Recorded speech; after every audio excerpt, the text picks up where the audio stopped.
Hey guys, can you let me know if you can hear me? Let's get that out of the way ASAP, since that's always my first question, right? Post it in, guys. Say, can hear you, or yes, before I waste my breath. Where are we at? Where are we at? Ah, Susan. Oh, and Beth. Thank you, guys. Okay, so how we doing? Happy Wednesday the 5th. Time is flying. Can you believe it? We're in November already. Anybody vote yesterday in their locals? Woo! I did. And I'm wearing the same jacket. It's not really a jacket, it's a flannel, but I wore it yesterday. Anyway, so yeah, what an interesting day. Poor New York, poor Virginia, and poor New Jersey, my old home state. Yeah, they're in a bit of a pickle, huh? Oh well, you kind of get what you sleep on. Okay. Yeah, I posted the links to the free eval. Is one of the first ones. And then the second one is anyone who's not a client, not suitable for representation, or we can't take them, or they don't want it, and they're not represented otherwise, and they want a prepaid consultation. That's up there too. All right. I see Kevin Johnson's in the house from Morristown, Tennessee. Hi, Kevin. Dolphin, hi, good to see you. I know you didn't pick that name, you said. I think you said that a couple of weeks ago. It's still a nice name, though. I love dolphins. Never really met one, but they seem kind of cool. Susan Martin, good to see you. Yeah, I see that's your first time here. I really appreciate you joining. So feel free to ask your questions. I see you have some. Just going to head on down here. Michelle, good to see you as always. Beth Prince, my hero of the week. Mike, I want to say Pesci. Kind of like Joe Pesci, right, Mike? Let's see who else. Darren Magaha. Am I saying that right, Darren? Danny Ray. Hi there, pal. Good to see you. I appreciate. All right, let's head back up because I think Susan had the first question. I think. Oh, no, it's Dolphin. Okay. Let's just hop into it, guys.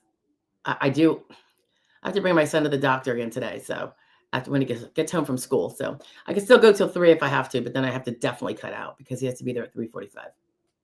Here we go. So Dolphin says, DDS has asked me to fill out another function report. Is this a normal procedure during the appeal process? It sure is. I would say this started, I'd say wisely, maybe 2 years ago, approximately. And that's when the initials and recons, they recognized after like 2 years that they were exorbitantly long.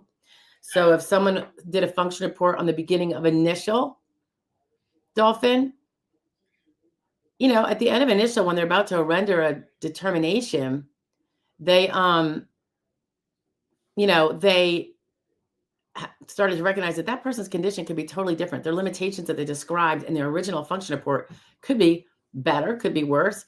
I say better because let's say you had a surgery in the meantime, and boy, it really did solve the problem, or 75%. So you were 75% better in that particular medical issue. So it's possible it improved. I'd say more likely it didn't improve. Usually across the board, it seems like, I feel like I'm so close to this camera, guys. It's a new camera. I don't know if you can tell the difference. Usually people worsen. So it's really to your benefit. And I always suggest when you're doing your updated function report, look at your old one. Hopefully you were, clever enough to keep a copy of it and go through and be really thoughtful about it. Like what got worse? And if you haven't gone through our function report playlist where you can pick out the questions that you're like, I think I just need to know a little bit more about this kind of question and what they're getting at. We have that question by question, so you don't have to listen to some big old long-term function report, 2-hour, 4-hour diatribe. So you can kind of pick out your question. I think almost every question on the function report's in there. But going back to it, look at your old one, and it might make you realize what has changed. And then you can update yours accordingly. to what has changed. Sometimes when I'm helping someone fill theirs out, one of my clients or a consultee, if everything is the same except, let's say you're doing number 5 or number 6, because you can't fit very much in there, right? We'll say same as before, except, and then just put the changes. What's gotten worse? What's been a new limitation or, detail? That way you can fit it all in, like same as my old report, and therefore you're kind of incorporating that old information in without having to actually lay it all out again. That's kind of a lawyer trick. I incorporate by reference. We do that in briefs and everything else all the time. I will say also, if you had one on initial and then you go to recon, they didn't used to do this. They will ask for one on recon too. So it's the same idea. If your recon goes a year, they might ask for you for one after that. So I say embrace it and take it as your opportunity to show them what all has gotten worse or what you might have forgotten to mention in the first one. All right. So do it thoughtfully, and you can even prepare it before they ask. No harm, no foul if it's not used. Or you could, if things have gotten worse and they haven't asked, and it's been more than 6 months, say, or let's say it's more than 6 months or, a year. There's no rule that says you can't submit a new one yourself. And to say this is an updated function report because things have changed. Things have gotten drastically worse. Oh, you guys can't see. Oh, the birdie's here. You gonna say hi? I'll move. I know some of you guys like to see her. Yeah. So what else about that can I think of? Yeah. And also, just separately, if you're going into an ALJ hearing and it's been a while, he only has what you gave to the SSA before. That would be your initial or your recon or both. If you have things have changed, I don't see why you can't submit an updated one then either. And he's going to generally, if you're pro se, and even if you're not, he's probably going to ask you similar questions that are, he's going to cherry pick probably, but there's going to be a lot of the questions, a lot of the hearing prep that you want to do for yourself is looking at your function report and knowing what you said. So that if he asks you, you want to have your updated answer. But if you've already submitted it on paper, that kind of correlates with what you're testifying to too. Instead of you testifying to something a year ago that's now vastly different. And then you might, if that's the case, and you didn't do an updated, you would probably want to say, well, Judge, I submitted a function report for that other adjudicator, back in March of 24, and a lot has changed. Like now I can't do this when he's asking about shopping or cooking or, or whatever it is, or I can't do it as much or, that kind of thing. So I think it can be very useful. So I don't think that's a negative that you have to do another one. I think it's very regular now. And I think it's actually a positive. And don't poop on me. Okay. So go ahead and get her done. But compared to your other answers. Hi, Susan from Arizona. And she's a first timer. Like we said, it's good to have you, Susan. Susan says, I'm in stage 3 of my initial application process. Okay. That's like the stage everybody's pretty much at until it's getting wrapped up. That's the stage where all the decisions are made. If it's a sequential evaluation stage 3 we're talking about, that's where they're doing all that medical workup. It's the longest stage. It takes forever. Then you do 4 and 5, but those are super quick. Can she do her past relevant work? If no, well, can she do other work? That's step 5. So 4 is past relevant work. 5 is other work. And part of 3, in addition to getting all your medical records, is seeing if you meet a listing. If you don't, then they develop an RFC. And that is done through medical doctors. So RFC is your residual functional capacity, notwithstanding what the evidence says, given all the evidence in your medical records, and arguably your function report and stuff like that, what can she still do? And they try to determine, does that mean disabled under the law if she can still do this but not this? Or does that mean there's jobs that she can do? All right. What are you doing? Being antisocial? Okay. I moved everything for you. Come here. She was a little ornery. Yeah, I'm talking to you. Okay. Susan says, work history form, question mark. It asks, my eyes are going blind. I wonder if I can make this bigger. Not really. It asks, workday hours and number of days. I was a teacher on a 9-hour, 4 days a week and worked from home Friday grading papers, entering grades, lesson planning, etc. How do I record this? You know, you could just say it as it is. If you generally did did you do 4? I mean, you have to do that grading papers business. Was that considered a day off, but you have to have the grade papers at night after your 9 to 4, you know, or you do it, you know, you're supposed to do it on your break, your lunch break at school. You know what I mean? Like, what do they say they're paying you for? 36 hours, but you're actually obviously working more like 50, you know? I have teacher friends. I get it. So you could say the official, and you could put this in the remarks or something to say 36 hours is the presumed in school work. However, you know, you also have to put in 10 hours extra a week doing XYZ. I mean, you obviously can't do the job if you don't put in those extra hours, right? Because who's going to be able to do all that during their lunch break? And should you be having to do that during your lunch break? So I don't know if that helps your answer, Susan. I hope it does. But you can do those little weird things if you want elsewhere, if that's what you want to do.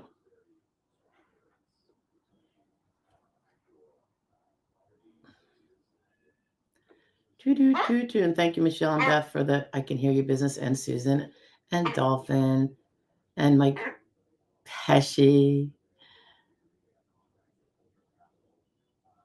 Darren. Yeah. Hi, Darren.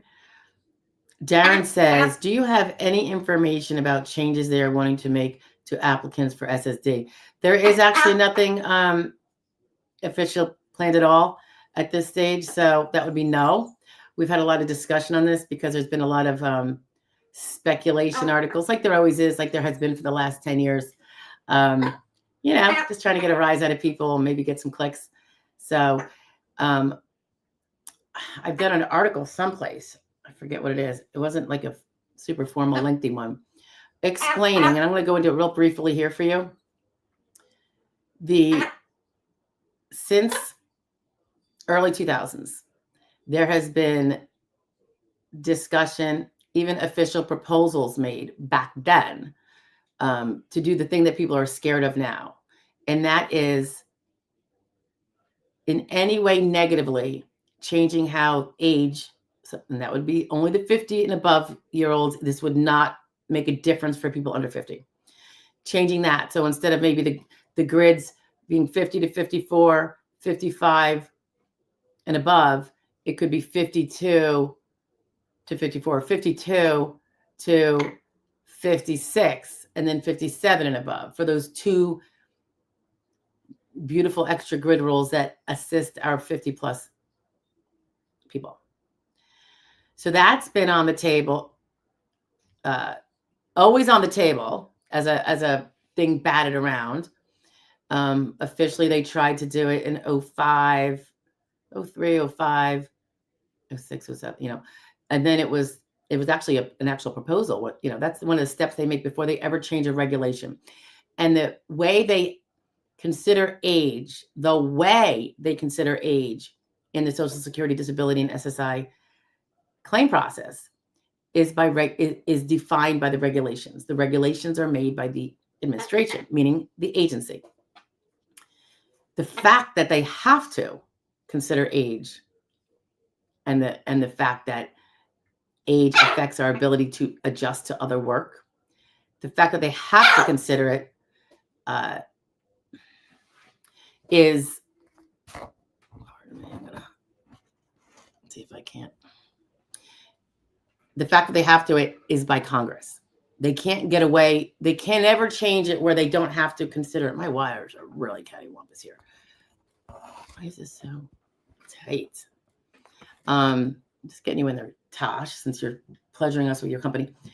The fact that they have to consider age is carved in stone unless Congress decides to change that. So that the age will always be a factor. However, it's how they do it, you know, how they weigh it, how they do this, that, the other thing, which is under the regulations, which is something that is changeable by the agency that is running the show. So she's going away now. I can't win with her. There has been nothing official. Now, last year, an interim change was made to the regulations that has to do with how they evaluate past relevant work, which is what that age thing is largely related to. And that's when they changed. This is called interim, meaning it was before the full caboodle of what they're trying to do has taken place, because they did this part of it, of a bigger plan. And that was in 2024. So the bigger plan was still ensuing, but the part that they got finalized was the fact that the 15-year past relevant look back period was changed to 5. Best thing next to sliced bread. Never saw such a wonderful change in my entire career here with the SSA workload. And that's over 20 years. So that was shockingly appreciated. Then the next part that they wanted to do, and this is still something that they want to do, and everyone on all sides of any aisle have been screaming for this to be done, is to update the actual occupations that they can compare you to. They had it from like the 80s and 90s. And now we know half the things involve computers and computer skills, right? There's been such a technological shift. So, and they would hold you liable for being able to do something like a microfiche operator. Maybe it was simple. You just roll the thing. Do you guys remember the microfiche in the libraries and stuff? I remember being quite young, maybe a teenager or a young adult. Someone showing me a microfiche in the library. And it was how they recorded things like newspaper articles and stuff. It was how they preserved it. It was like when you look at it now, it's so weird. But back then it was like, ooh, microfiche, how modern. So those kind of things don't exist anymore in substantial numbers. Could there be a microfiche machine out there somewhere? Of course. But remember, to compare you to a job, to say you could do it, that job has to exist in substantial numbers in the regional or national economy. All right, regional or national. So even if it's not in your own hometown, it's got to be in substantial numbers somewhere in the United States. So, this is getting acrobatic. So that is the thing that they've been trying to do, and everyone has wanted them to do it forever. There could be jobs that are easier because of technology. So let's say a job is now done with a machine and you don't have to be physically doing it and you have physical problems. Could you now do that job because of this machine? Possibly. It really depends. So, it can show that some people could do jobs that they couldn't have done under the old setting of the antiquated list, because that job today didn't even exist back then the way it's done now. Or, like I said, a lot of jobs that you could have done, but they don't exist, you shouldn't be held accountable for. So it's just making things more accurate. There's going to be pros, there's going to be cons, but everyone's been clamoring for it. Every time I always heard it from the advocacy side. My colleagues and I would be like, oh my God, that VE said that so-and-so could be a surveillance monitor. We know those don't even exist in the same way they did before, and blah, blah, blah, blah, blah. Or the microfiche thing, or a lens fitter, or all these other weird things. So, and I'm probably even saying the wrong ones, but they did, over the last year or two, eliminate a very tiny bit of the jobs, saying these are no longer in substantial numbers, so we're not going to use them against you. Okay, great. But there's 12,000 occupations in the dictionary of occupational titles, the dictionary of which hasn't been updated since the 80s or 90s. So that was part 2 of that big push over the last probably 10 years, where it took till 2024 to change the past relevant work period from 15 to 5. And I will say also that changing that time period is reflective of the fact that things from 15 years ago are not done the same way today. The technology of how anything is done, even the processes in and almost all of our jobs that exist in substantial numbers, has vastly changed. So, and will continue to, because we're now in this massive role of technology. So they recognize that more than 5 years, you can't really hold the person to being able to, because you could do your job 15 years ago. We know that job probably doesn't exist anymore. And if it does, the whole way it's done is different. So you can't say that they're experienced in that, those duties as they were then, to hold that they are now. So that, along with the occupational base modernization to get it accurate for today, is what this thing is all about. Have I heard I'm going to call it fear mongering only because there's been nothing official from the White House in any way, or the SSA, saying they're trying to change the age thing. Now, I think they're going to come out with a proposed rule change like they did for the past relevant work to complete the thing, complete the whole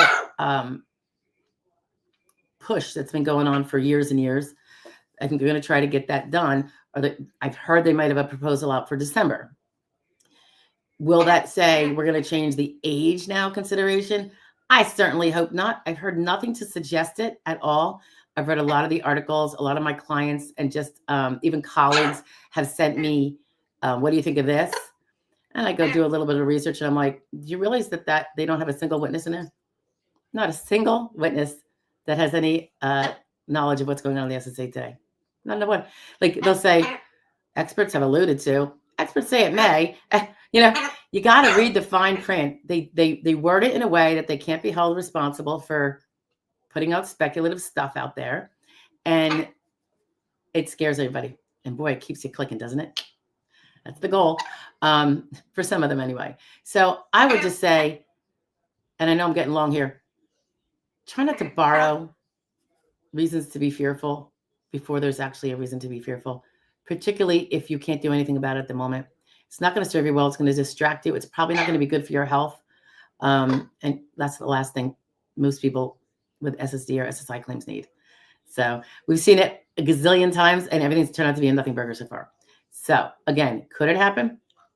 Sure. The administration has the power to change how they're going to deal with the age, which means the 50 changing it to 52. Do they have the power? Yes, they've had the power forever. Will they do it? Haven't heard any credible evidence yet to suggest that. However, sure, it could happen. Just like things were being pushed in the last 20 years for things like that to happen. So, I mean, I was even just working on an article today. It's just a historical kind of piece of when the rule that, well, it's one of the rules that changed the listings for musculoskeletal. If you guys remember that. The listing was changed effective 2021, but it was officially finalized in 2020. And that actually started in 2009. That's how long these things take to happen. And also come to find out that it didn't actually increase the denials. I think the worst at most it did was about a total of maybe like 150 net people may be denied because of that tightening up of the listing level criteria in the entire country. In a whole, I don't know if it was by the year, but that's it. It's not like thousands of people, blah, blah, blah, like all these speculative articles. And you know who I'm talking about, speculated to. So we were trying to do the research, me and some colleagues that do this kind of deep dive in our off time. And I came to find out that there was very little to no net loss. And that's because people don't tend to win on the listing of musculoskeletal anyway. 90-something% win on RFC. And that's why, another reason why I always say, and I know there's videos about this, if you're so hyper focused on listing, you're probably not building your RFC evidence. And that's where most people win. Most of the winners of SSD or SSI disability win on the RFC, not on a listing. So don't waste your RFC opportunity because you might very well regret it, because listings are designed to be only for the most extreme. So, all right. All right. That was quite a tangent, Darren. All right. I know, Danny, that you're RDM. I know who you are. You can't hear me, and then that's on you, right? Because everybody else can hear me. Oh, you're kidding with me, Danny. Okay. RDM. Susan, you're welcome. She says, thank you for all the great videos. We've got AF Vet is in the house. Good morning to you too. Papa's Place is in the house. Hope you're well. I am. Thank you. Mike says, like what an A sound? Pesci. Ah, not Pesci. Now, is Joe Pesci a Pesci or a Pesci? Joe Pesci. I would say Pesci. I don't know. And I think he's the one from My Cousin Vinny, right, Mike? Yeah. One of my favorite funny movies. If you guys have not seen it, you really should. It's hysterical. Some classic actors in there. How about Herman Munster's in there? He's the judge. How about this one? Ute. What's a Ute? Do you remember that? All right. Sorry. I digress again. Hey, Sue. Sue says, hi, Stephanie. Enjoy your lives with, the live stream with Jonathan. Yeah, they're always fun. Glad I caught you today. Oh, I'm glad you're here too. Thank you, Suze. Steve 56 back in the house again. Hi, Steve. He says, hi, Stephanie. I mentioned last week that I got approval. Yes, that was awesome. Got my award letter yesterday. Review is 5 to 7 years. So 62 to 64. What are the odds they'll actually do one at that age? You know, it's so far away, Steve. I can't say. I wouldn't be surprised if it is one of those reviews that you don't even, they like kind of bypass, or a short form at most. I would expect that unless you start working. If you start working, then they have to ask a little bit more questions, because obviously that's a big change. Beth is in the house. Beth Prince, who's a princess, and I mean that in a positive way. She's my hero of the week. After recon, should we request the SSA file again, regardless of outcome, just for our records? Oh, no, because I'm going to get you your file. All right. In fact, as soon as we get that paper, I will download it to the portal, and you have your entire SSA file, the one that we're privy to. All right. Sound good? Yeah. Why go through all that trouble? We can help you. It always drives me nuts when attorneys, after the client is gone, and the client says, I'm trying to get hold of my file. And they're like, oh, ask the SSA. I'm like, what are you telling them to do that for? Just give it to them. You have access. Just go online and get it and download it and give it to them. So I'll definitely get you that back. No problem. Felix, my girlfriend has severe scoliosis but works part-time waitressing. Can she apply for disability? Yes, she sure can, particularly if the severe scoliosis is severe enough that she could not do that full-time, and any other thing full-time, including like a sedentary type of job. Because waitressing, which I did for years, as well as bartending, is pretty physical, because it might be considered light, or it could be considered medium, I suppose. And it's a lot of time on your feet. And I can't imagine it would be, I think the lifting alone has to probably be over 10 pounds at times, particularly when we have side work. We're taking out garbage and doing all that stuff you don't get paid for. Yeah. Tip your servers well, people. 20% is low in my book. I used to say, if I can't tip way higher than that, then I'm not going out to eat. That means I can't afford it. And for years, we didn't go out to eat. That's more of a newer thing, you know. If you're trying to be skimpy, don't be skimpy on your servers. Another digress. Okay. Yeah, if she's under SGA. So in addition to what I said there, Felix, if she's under SGA, if her gross wage on her pay stub is under 1620 per month, and with serving, that's very possible if you're part-time, then yes, she can. I would say if she's working, if by part-time you mean 30 hours a week, that's a little on the high side. So even if she's not earning that much, that might be considered clearly able to do probably 35, which most people consider full-time. So if she's doing more like 15 and less, sometimes people could say 20 or less, like 5 4-hour shifts, maybe not 2 4-hour shifts in the same day. That's an optic thing, though. That's not an official rule. So as long as she's earning SGA, yes, she can apply. If she's a hair over SGA, she should look at, does she have impairment-related work expenses, things that she has to pay for, including like medications every month that would tip her, if subtracted out of her gross earnings, would it tip her under SGA? That's something you can do to bring yourself below SGA, is subtract out those copays and such. There's other things too, but the copays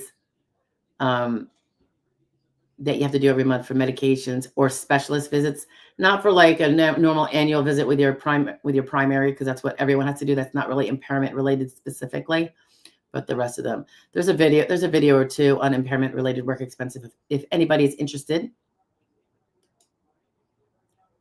Kelly Morgan says, hey, thank you for what you do. Oh, thank you for saying that. You're really welcome.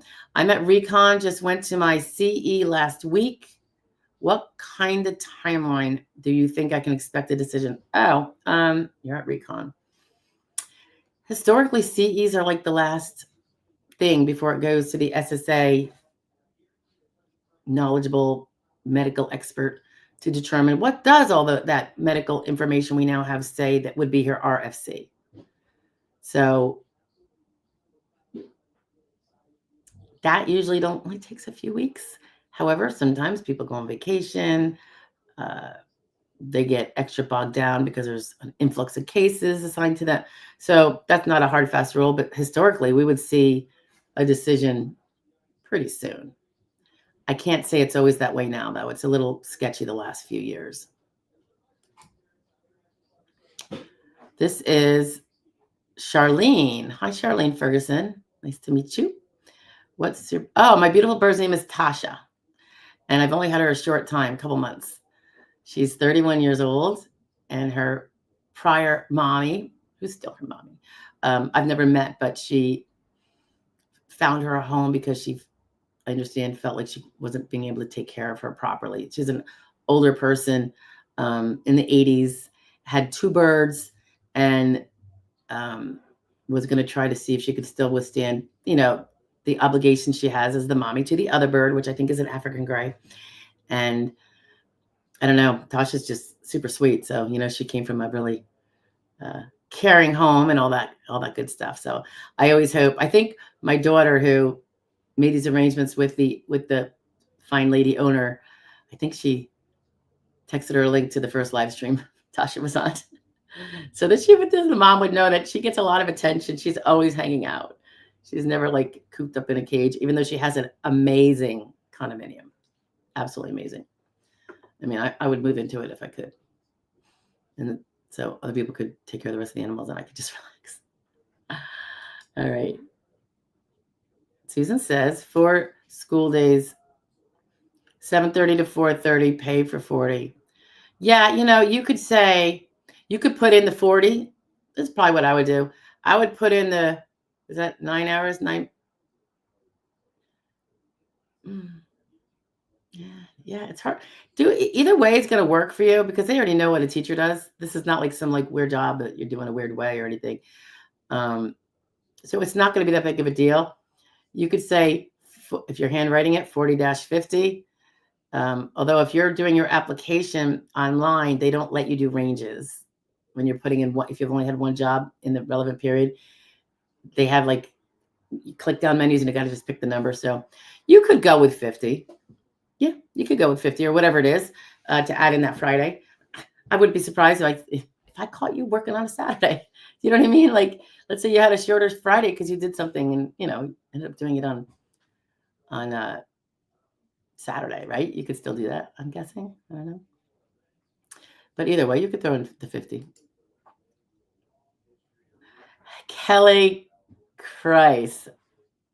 I just had to remember how to pronounce the last name to make sure, Kelly. I hope you're doing well too. Happy Wednesday to you.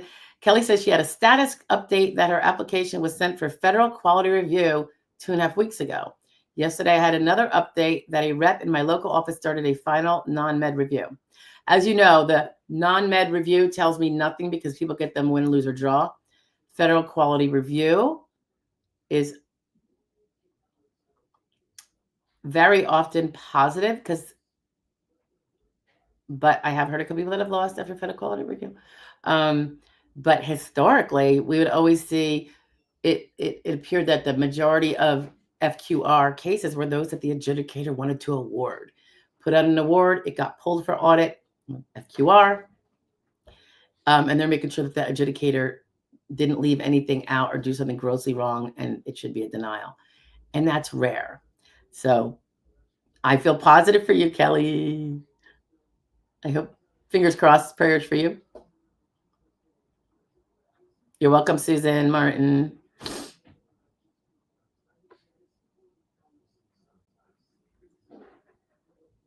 Mike Pashy said, Mike Pashy clarifies that it's Pashy, right? With the E on the end, Mike, not Pash. Like Porsche has an E. Does Porsche have an E on the end? You sound out the E, right? So is it Pashy? And if you didn't get to the answer, Mike, I want to know if Joe Pesci is really a Joe Pesci. Am I saying it wrong? Which would not be unusual for me. Kelly, Kelly says, what exactly does this mean? Does this mean my medical part was approved? Not necessarily, as I just described before. But I think it's a good sign, typically. Thrill Seeker is back again. Nice to see you.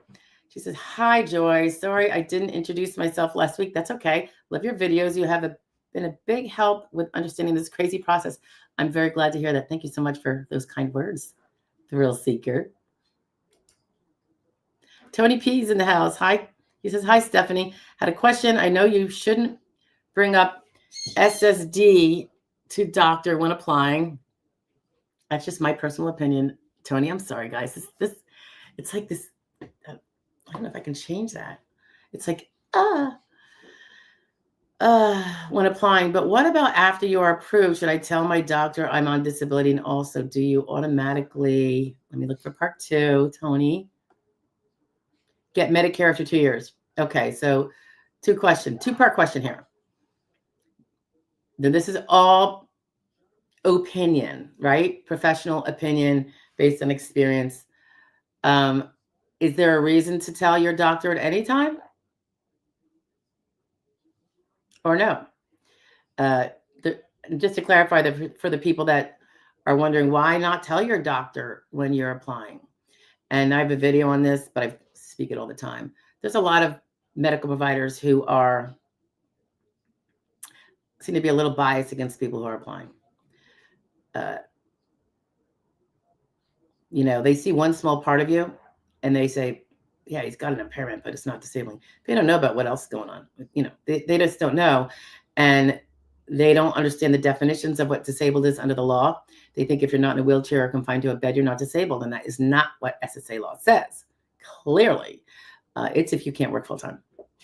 So a lot of the doctors just don't get it. And I don't know if some just have a bias, not just being ignorant of the law, but bias against people that even if the law says they should, even if the law says they should, I think he's fine. I got an aching back and I'm still working and rah, rah, rah, rah, rah, rah, rah, a little sour grapes or whatever, or resentment. I don't know. And then there are doctors who are completely kind and not like that at all. Super, super fine attitude people.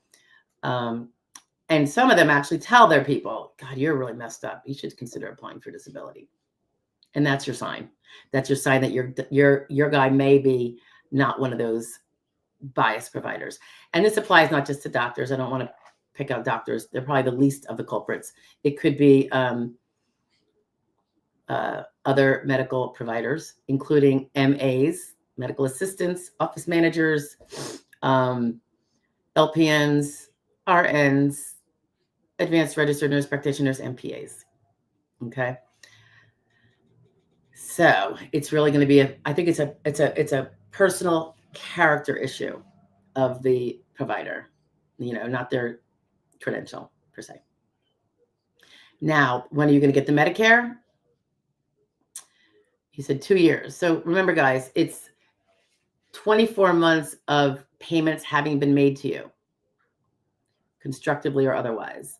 So if you prevail and you get one check and it's for 15 months of back pay, and now you're getting the going forwards, that 15, you have to add how much now? 9 months before you're going to hit the 24. Am I doing that right? 24 months of payments. That's when you're going to be eligible for Medicare. All right. So that's 24 months of payments, not 24 months of time. It is time, but some of it may have been retrospective. All right. And because of the 5-month waiting period, it gets a little confusing if you try to pinpoint an exact time it starts. So just always know it's 24 months of payments, however, which way they get to you, whether it's back benefits or forward benefits or combined.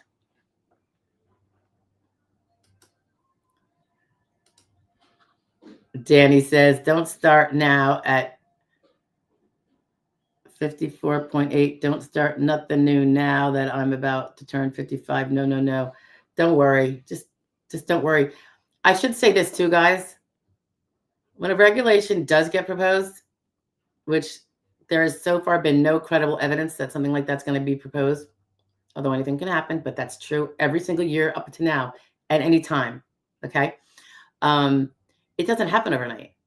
It goes to comments. It's a proposal, and they want to hear the public's comments. So you're going to want to tell Nosker and Nader and every political group every lobby group including yourself, to write in why that's a bad idea and that it's not reflective of the current state of the population, the health, the technologies, whatever. If anything, I would say people are more disabled at a younger age now than ever before.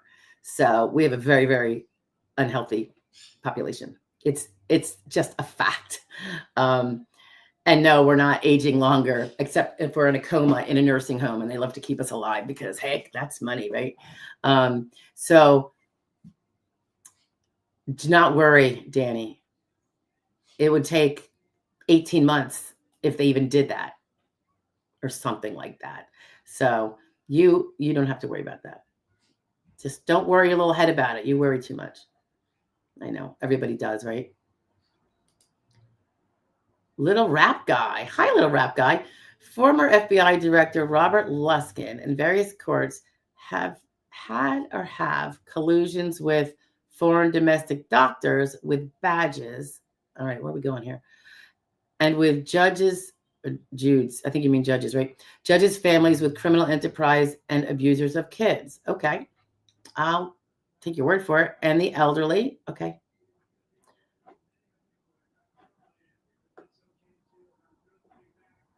Is there a question? I'm not going to do this until I know there's a question. So we'll just hold off, okay? Because I'm not going to read someone's, no offense, Little Rap Guy. I just don't want to be reading someone's statement. You can do that on your own page. If you have a question, though, or something SS related, that's fine. I just don't want to take up everybody's time with unrelated things. Although it's very important what you're saying, assuming it's true. I don't know anything about it. ELC, can I see that right? Oh, no, at LC. Sorry. Oops. LC. After the SSDI award, you get the SSA letter stating that your CDR is 3 years. Well, I just saw one that was 5 to 7, so it really depends. I would like to know, what should I do? Does it mean that I will have CDR every 3 years or just one time?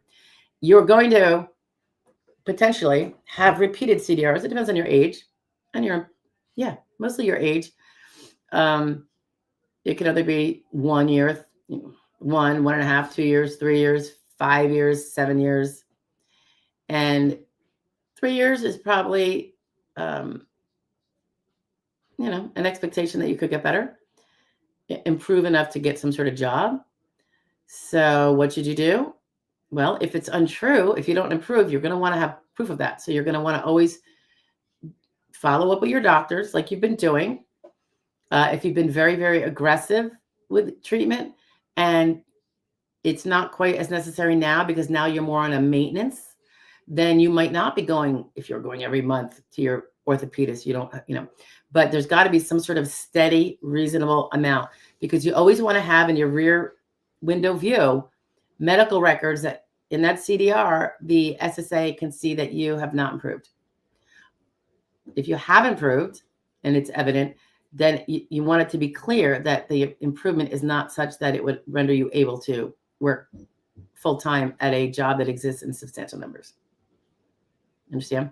So just keep up what you've been doing for now.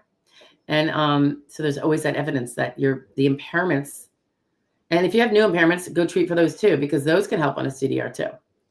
If one of your existing ones fails, but you developed a new one that would also render you, in combination with the other ones, then you could survive that CDR that way too.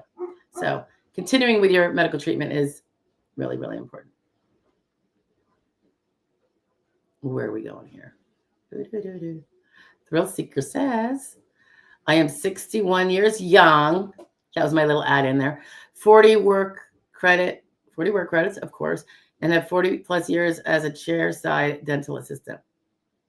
Did we talk about you last week? Were you the dental? Yes, I think you were. And Jonathan and I talked about it, right? I actually put out a little clip out video for that. Should be coming out any day. Lost my job almost a year ago without medical care insurance. I have diagnosis and treatment. Okay, you can. But what I would do right now is file for Medicaid, state assistance. You're surviving somehow. So where is that income coming from? How are you surviving? Do you have a spouse who's still working? Blah, blah, blah. Can you buy an Obamacare plan? Can you just start getting some sort of treatment? If you don't have enough, if you have too little income or to afford that or whatever, why are you not applying for Medicaid, state medical assistance? That way you can get to those doctors. General practitioner, they're vital, but they're not always going to be able to tell the story. And depending on what your problems are, I forget. I think we were talking about transferable skills when we were talking about the dental assistant work, right? But if you have orthopedic problems, finger problems, hand problems, you need to just start going to a specialist for that, because it's just going to be, still apply. If you're never going to be able to do that, it doesn't hurt to apply. But if you're going to be able to do it now. It'll increase your chances of prevailing. You don't want to have to take your Social Security at early retirement age as a retirement benefit. So, and if you are unable to afford insurance right now, then that sounds like you're someone that's going to be taking it at 62, and you're going to have like a 35% permanent discount from the amount you collect for the rest of your life. Couldn't you use that 35% every month? So you want to win this SSD case, even if early retirement is right around the corner, because not taking it costs you a lot of money from your retirement. Do I sound very scary? It's true. So you got to know about it. All right. It's just a fact. A little rap guy. Come on, dude, you're spamming here. All right. You're really hugging it up here. I'm gonna turn these off, little rap guy, because I think it's kind of just rude to other people, All right, little rap guy. If I delete anybody's by accident, I don't want to boot you out of here if you have something, I don't want to see any more. I'm gonna go down the bottom, and if I see more, oh God, I'm going too far. All right, that's it. I'm just gonna have to put you on timeout. I'm sorry. You're just out of control. All right. Sorry, guys. What do you think? Is that mean to me? But he's just, I don't know, using it like a soapbox with nothing to do with Social Security, as far as I could see. All right, now I got to find my spot. I apologize, guys, but I kept bumping into things and I didn't want to keep reading them. All right, we're close here. All right. LC says, Does SSA and CDR, does SSA send CDR to everybody, or is it just luck of the draw? No, everybody goes through CDR. Sometimes they're quick and easy, and sometimes they have to be more in-depth because there's a reason to think that you would have improved. Because remember, there's a lot of disabling conditions where someone is going to be out and not able to work for, say, 2 years. They are entitled to a closed period of disability, but and not forever if they're going to improve, right? I mean, that's why we get our treatment. We're hoping to improve, right? So CDRs are just to figure out who has improved that may not realize it, because it's very easy to get in our habit of being on it. And, you know, a body in motion stays in motion, but a body at rest tends to stay at rest. And we get in the habit of not going out to get a job. It gets a little uncomfortable to the idea of actually going back out to do it. So the CDR is helpful to see which people are which people, because claimants aren't necessarily going to know. You know, you get really wrapped up in your own life. You know, and it's just that the perspective that we can have from our own view, because we're living in this, can be a little off track in terms of what's out there. And it's true with jobs changing and technology, sometimes there are jobs a person can do, and then they can happily, you know, go in that direction if they want to. But so everyone gets a continuing disability review, but it could be we're passing on you because we don't see anything that would have improved. And then you're not even going to necessarily see it. Then there could be the short form where they just want to confirm that you're still seeing doctors. Okay, then we know you're probably still disabled, and they don't make you do anything more than that. And then there's a long form and like the whole 9 yards. Was the bird trying to kiss me? Now she's sleeping. She was probably trying to peck at me, Danny. Maybe not. She's not really a pecker. But if I give her I give her graham crackers. Suddenly she doesn't like graham crackers. She'll toss it back at you. Or if I'm eating something, she likes people food. And, you know, I'm a little like, I don't want to give her too much people food, right? So if she sees me eating something and she wants some of that, I mean, it could be anything. It could be chili. And I'm like, you really shouldn't be eating chili. And I give her something else that she would normally like. It's like a kid. She'll toss it. She'll literally toss it with her head. Yeah, I'm talking about you. She's sleeping all cozy. Steve 56 says, my illness was musculoskeletal, but not in the blue book. Had to do RFC. Musculoskeletal is in the blue book. You just didn't meet the very, very tight criteria of when it meets listing. Listing, guys, is when the medical records are so clear that regardless of what you're doing in your personal life, this would not allow you to work full time. So no RFC needed. Think about how high and tight of a criteria that must be to you know, let someone be granted SSD without consideration of whether they're doing trapezics on the side. It's got to be really steep. So I don't really mind them being tight on those. We aggressively go after the whole thing, the whole 9 yards when we represent a case, because we want your RFC to be exactly what we know it is. We want the evidence to show that. People get a little slacky when they're like, well, I don't really have to do all that because I can meet. I can't tell you. Everyone says, well, I know I meet everyone who's been denied. Many say, well, I know I meet a listing. So they're wrong. Yeah, do you know? I didn't know you were a doctor. Okay.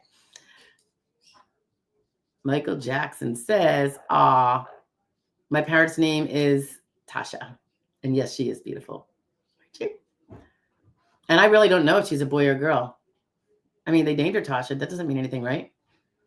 I'm not sure what she identifies as. I didn't know. Yes, My Cousin Vinny. Awesome, awesome movie. I highly recommend it to anybody who wants some good laughs. It also is a great example of why eyewitness testimony is one of the worst forms of testimony. One of the most unreliable. I've always said it. I learned that back in my early days of litigation. But it's definitely revealed in this movie. It's so funny. My biological talk is clicking. Do you guys remember that? Marissa Tomei. All right.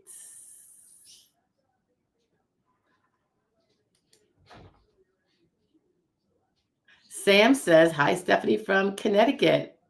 Payday girl. What does that mean? Are you a client that I won't recognize your name on here?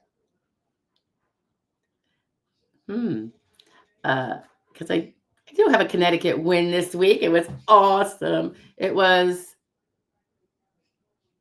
an OTR, another OTR. I think I told it to the people on the main page. 2 OTRs in 10 days. It's never happened before in 20 years. Okay. Usually far less frequent. Beth says, thank you for the file answer. Jess was asking in general I would, yes, in general, to get the file after approval for those who may not be represented. I appreciate that. And that's a good thing to bring up. Yes. So I love Beth sharing this question, guys, even though she's going to be able to get her file very easily. For those of you that do not have a lawyer or you don't have one that's going to actually communicate with you or get it to you after the fact, I would write to the field office with the 3288 and ask for a copy of the entire file. If you've gone to ALJ, they probably sent you a CD or emailed it to you, or you could ask them, but I don't know if you can ask them after the decisions come out because it's all gone. I don't even know if they have access. Field office can always get it, and they are required to give it to you. I know some of them are going to try to charge you. Tell them that it's for program purpose because you need to prepare for your, review the medical evidence that gave you the award so you can know whether or not you will appeal. Even if you won, you can still say that because some people do appeal. Let's say you got everything you wanted and then you realize, oh my God, I put the wrong alleged onset date. It was the year before and now I'm missing out on a year. In theory, you can ask for it and it's program purposes, in my opinion, because you could either be potentially seeing if you should appeal or to prepare for CDR. Why is that not? If you are a beneficiary, I think any request for that is for a program purpose because you know you're going to be getting a CDR. It's the law. So use the 3288. I do have copies where I have smacked all over it what they can't deny you, even though their little form says they can. And I attach the law that tells them they can't do that. Yeah, I'm a little on the face sometimes. But I think if you win, you want to get it. If you lose, you want to get it. So everybody for the case, get it. Susan says, great question. What happens if I move to another state after my application is in process? Nothing. It will move with you. It will move with you. So if you're on initial or you're going to have a new field office, but if you are in initial or recon, it's going to go to the DDS out there, generally speaking. It's not a problem at all. Do not even worry about it. Enjoy your move. And I hope you move into a great place. I can't wait to move. I can't wait myself. If you are at ALJ level, it's also going to move. It's going to move to your area. Now, none of this makes much of a difference, guys, because people go, oh, but I know I had I wanted the judge out there. Sometimes it's going to go to a judge in Puerto Rico if you're not even in Puerto Rico. I mean, they have a way of, when one area is over full, they're going to give you someone else in a far different location anyway, like a support group that's willing to take on a case to lighten the load and get someone's case done faster. So don't worry about moving. It is all good. Just notify them so that you get your mail. Do your change of mail address to your new place once you move and notify them right away. Hey, Jets fam. Jets fam was approved for SSDI just the other day. Another one of our woohoos. Not my personal one. I can't take credit for it. But one of our awesome viewers that share the good news. Took him 8 months, he or she, 8 months. Thank you so much. Watch video. I learned so much. I'm 55 years old, worked 35 straight years. No waiting game. Keep helping people. Yeah, that's the plan. If I'm breathing, I'm doing it, right? Is that what they say? Well, I hope so. If I should be so lucky. I'm definitely grateful. of the opportunity. So thanks for the share as always. And don't be a stranger. Come visit us all the time.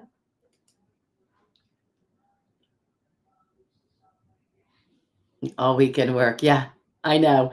It's like me too, Susan. And I know like you do unpaid work and the planning. You could be planning it in your head while you're at a family barbecue, right? Just because it's what's going on in your head.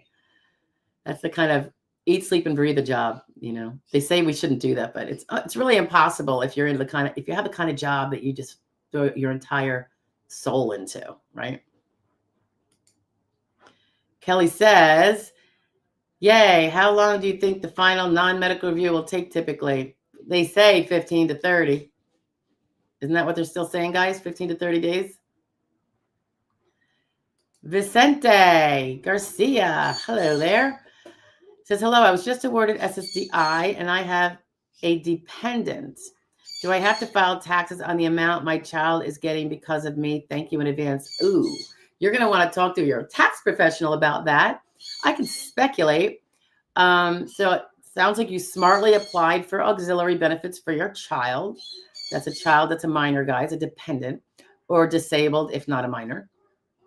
Disabled under the SS rules. I think gosh, I would speculate. This is pure speculation, Vicente. I think it would be a child's tax return. It comes in his name. So speak to your tax professional about it. You're probably going to want to do that anyway if you got back benefits that stem, over multiple years. But yeah, it just seems like if it's in the child's name, it should be taxed to the child. But I have nothing to base that on besides just common sense, which sometimes the law is not common sense. We all know that, right? Oh, long A. Mike Pesci? Not Pesci. Really? Now, what about Joe? Okay. I'll be waiting to hear back from you, Mike. Okay. Sam says approved last week, 4 days before the hearing. Oh, I know who it is. You've got a very disguised YouTube handle there, lady. All right. Yeah. That was fabulous, wasn't it? And that was one of my midnight briefs. Oh, that was great. OTR for Sam, 4 days before our hearing.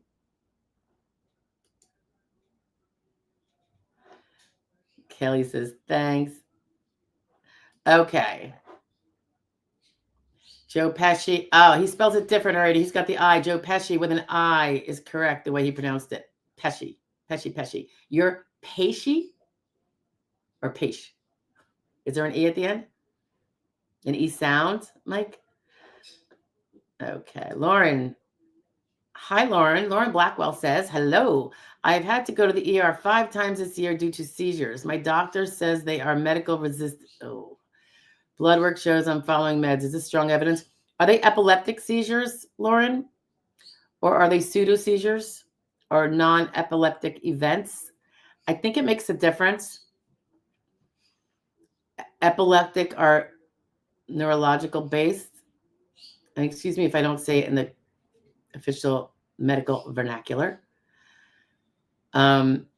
Pseudo seizures, which, by the way, just for those of you who are unfamiliar, they're not neurologically caused, is my understanding, generally speaking.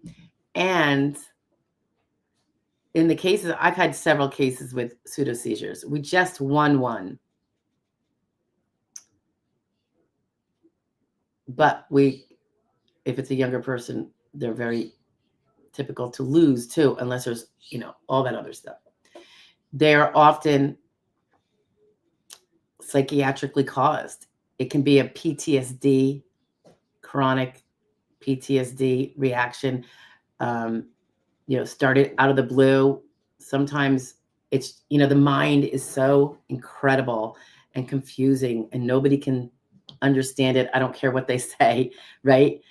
And sometimes when a person's mind and body is saying, that's too much for me right now. And that the level, the threshold of tolerance for anything stressful or of a particular trigger becomes so low. I mean, they don't have to be in a burning fire building to have the seizure. It can be because someone was rude to them at the grocery store and they get, whatever it is. It can be what most of us would consider to be minor conflict that everyone else brushes off and doesn't even think twice about, doesn't even normal stress can become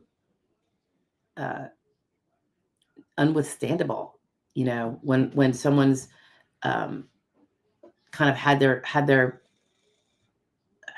is it the brain, the psyche damaged in this way from whatever cause. Really, it doesn't even matter what the cause is. Often it's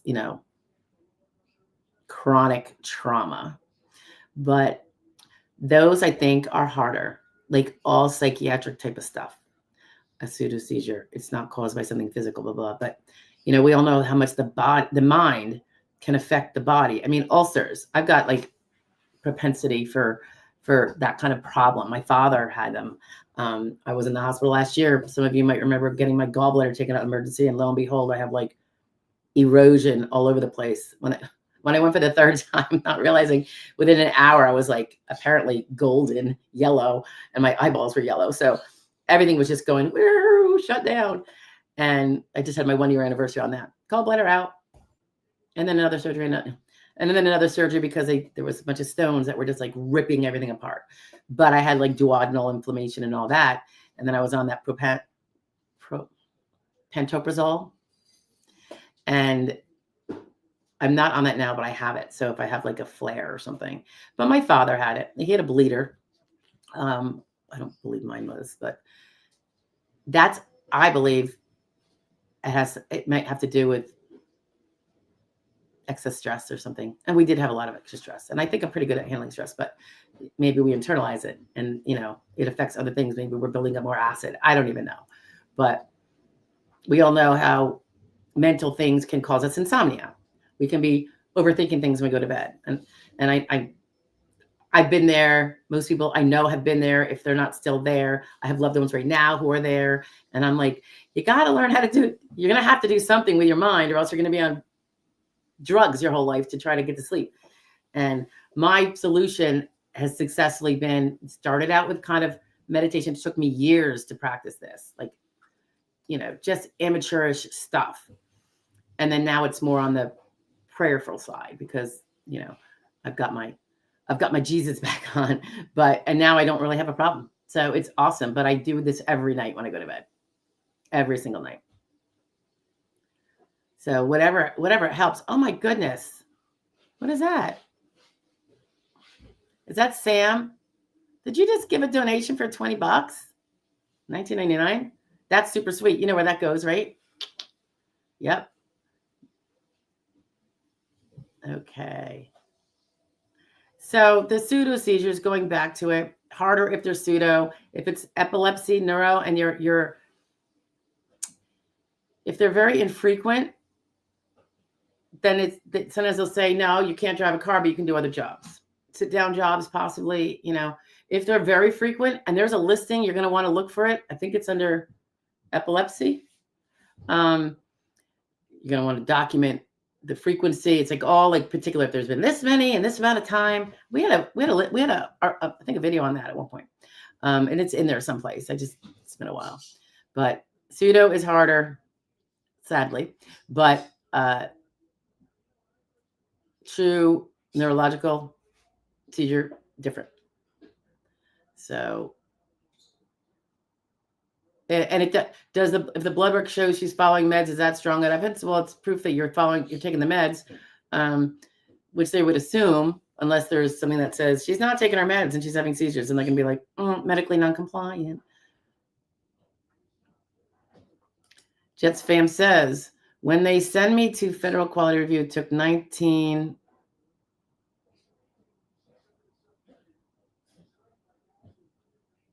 I don't know, 19 months? No, 19 days. 19 days. I'm thinking that's what you're saying. All right. Well, that's good. Yeah, it's usually not that long. Mike, Heishi. Do I still put the E at the end, Mike? Mike says he was on SSDI 30 years ago, came off, worked for 25, then became disabled with my same disability again, and was granted Medicare at 59. Is that because I had 24 months of payments years ago? I don't know. Did they make you? I don't know, because I don't know. I'm not going to really answer that. When you applied this time, did they give you 24 months of benefits as part of your back benefits and or part of your forward, and then you became eligible for Medicare? 25 years. I'd have to look up that rule that may exist. So I apologize. I don't have that on the top of my head. It's not very usual, right? But it's kind of interesting that occurred. Glad you have it all, though. Become disabled for sure. Marla King. I have a Zoom with my neurologist for my uncomfortable epilepsy in a half hour. Oh, we were just talking about epilepsy. I just got denied. Should I talk to my neurologist about it? Sorry for short notice. Oh, no worries, but I hope I got to you in time. I don't know. You did it at 1:47. Probably not.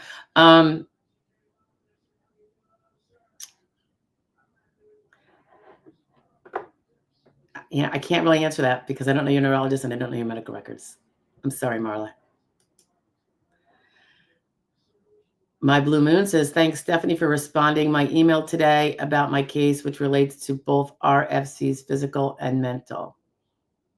Oh, okay. Yeah. Liz directed me there. I think I know what you're talking about. I think you have an attorney, right? Maybe you're not getting, communication like you would hope for. I apologize for that. That's for a colleague not being responsive that I would like them to be. But I think to the extent we could, we gave you some facts, right? Just some legal realities, not necessarily particularly to your case. You got to kind of see if they apply because we really can't do much more than that. You understand, I think, right? Vicente says, another question. I was 100% P&T veteran. What is the point, or is it work it for me to keep Part B? Oh, so you have probably VA and you're like, should I,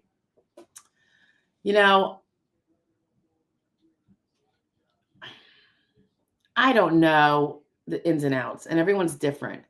What if if you're not happy with the VA and you want to go someplace else?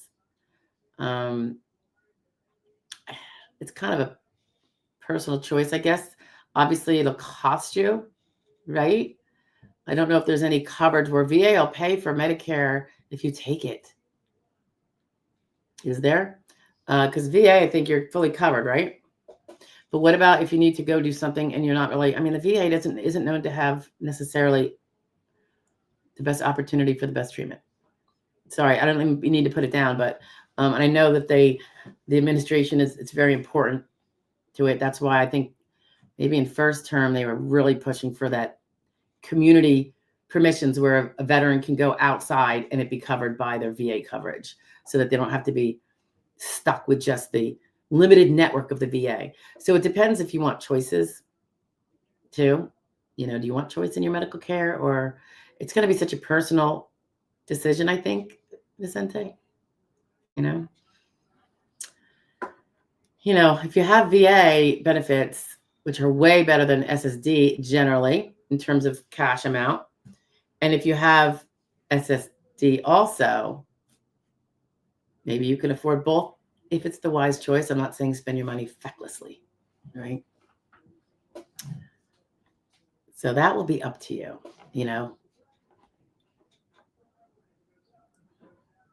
Yeah, so I don't know if you guys can see this. Little Rap Guy was banned and their comments were removed. I've never done that before here, but did you guys see what Little Rap Guy was doing? At first I thought it was just like a prelude to a question, and it might have been a political question. And I let a little of that come through.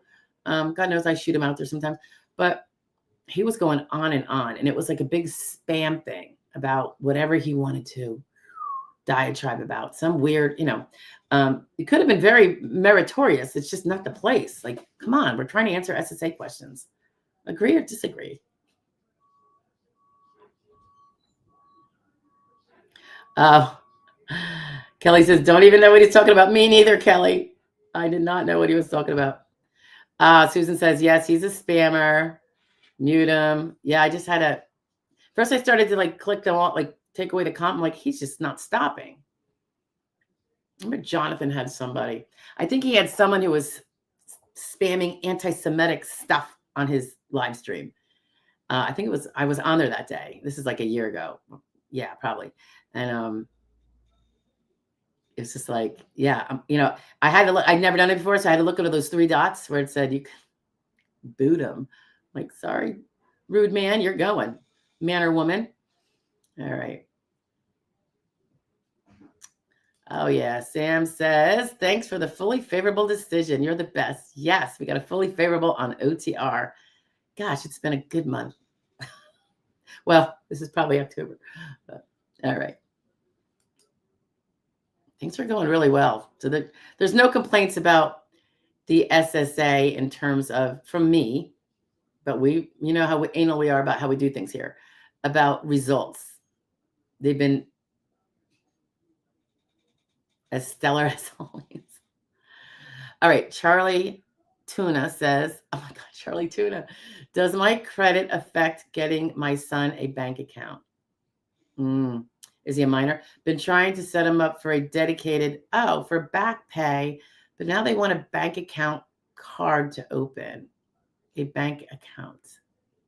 So you don't have your own bank account because you have bad credit. Is that right, Charlie? This is your child. Speak to the SSA. So you can't open your own bank account. Yeah, that's a problem. His benefits can go on a debit card, right? And then you could just go to the ATM and take out the money. Probably depending on how much, and depending on your bank. Some banks have like a $600 a month withdrawal at an ATM. I know I had one bank that we could do 1,000 up to 1,000. Then another bank, these are the ones that I actually have accounts with, can only do up to, it was 600, then it became 700. So every bank makes its choice about what it's going to let people take out on their Social Security debit card. So you can do that. That's a Direct Express card probably still, Charlie. And all his monies will go in there. You'll take them out to spend on, whatever for his wherewithal, rent or, shelter costs, whatever, his portion of things, food, etc. And you could do it that way. That's what people with bad credit do. And, and there's a lot of people with bad credit after they become disabled and not able to work. So don't feel bad about it. It's not a character reflection. It's just the way it is. When you don't have money, you can't pay bills. So, I don't know. Let's see.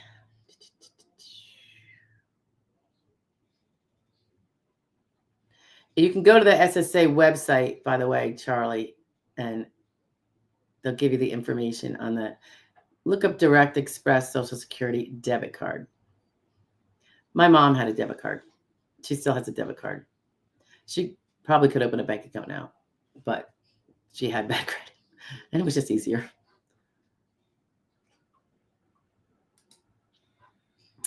Okay. Have you run into SSDI vocational experts during the process, calling the applicants to find out? Okay. Someone asked me this recently, and I wonder if this was you. Was it an email? It's actually generally the adjudicator that's calling you and asking you the vocational questions. So they are not per se a vocational expert by credential, but they're just asking for the information that would then be applied by the rules or whatever. So they're not giving vocational testimony or anything like that. So I find that if you're on initial or recon, it is the adjudicator or part of the adjudicator team, if there's a team. Like sometimes they have pre-development people before it gets an adjudicator. It is that person. So they might say, refer to it as a vocational expert. I don't think it is. But you need to give the information because it's part of the case, and somehow it was vague on maybe the work history report, or if you didn't have to do a work history report because you only had one job in the relevant time period, it would be that it was unclear based on the information put in the application. So yeah, that's definitely an adjudicating thing at the DDS. So it's not really a vocational expert. This is why the new work history report, by the way, is so good.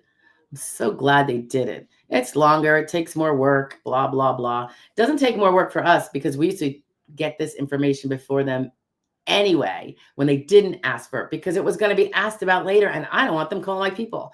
My rule is they never call my people. They don't have my permission. They have my express disallowance to call my people. They call me. And of course, I want to have the information, available. So that's why the beauty of the new work history report. It asks all the details that they're going to want to know about, particularly for skilled people over 50. Steve 56 says, regarding the file to get after approval, what should I ask for? Would my lawyer have it or would I? Yes, as brought up by Beth Prince, your lawyer should have it because they certainly for the first 2 months, they can download it. First 2 months after you prevail, they can download the whole last version of it. Presumably, they've downloaded it before. So, yeah, they should have it. Or they should be able to get it if you ask them within 2 months. I get they might not download it after they win if you don't ask for it. And you probably have up to 2 months. So don't wait. Just ask for it.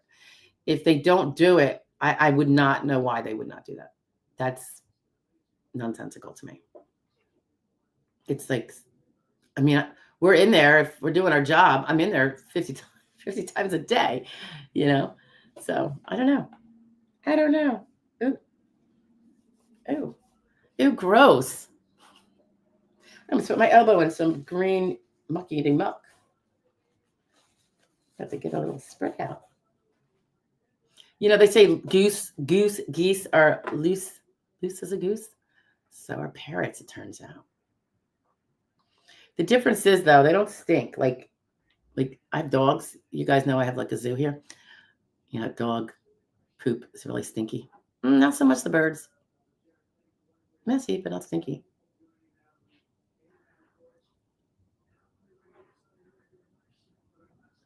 I forget what you're referring to, Jets, but Jets is rubbing it in, saying, I will, but he or she's in Florida beach time right now. Trying to make us all jealous, huh? Susan Martin says, I emailed my functional report to you this morning. Feel free to use the information if it's helpful for a YouTube analysis.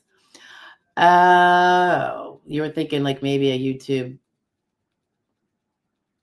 anonymous type of thing, perhaps.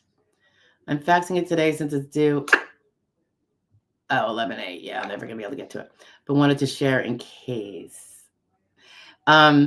Yeah, that would be something that would be like on the roster, Susan, but I'm never going to have, time to do. I have my own clients to work on, and those are always constant.